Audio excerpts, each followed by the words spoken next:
Much longer time to get to your destination if you go against the tide, if you go against the wave.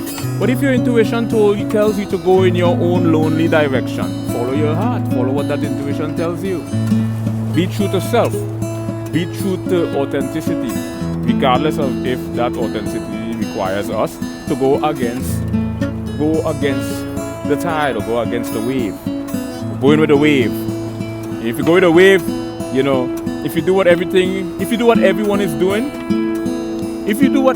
doing, you're going to end up like everyone else. If you don't do what everyone else is doing, there's only two things can happen.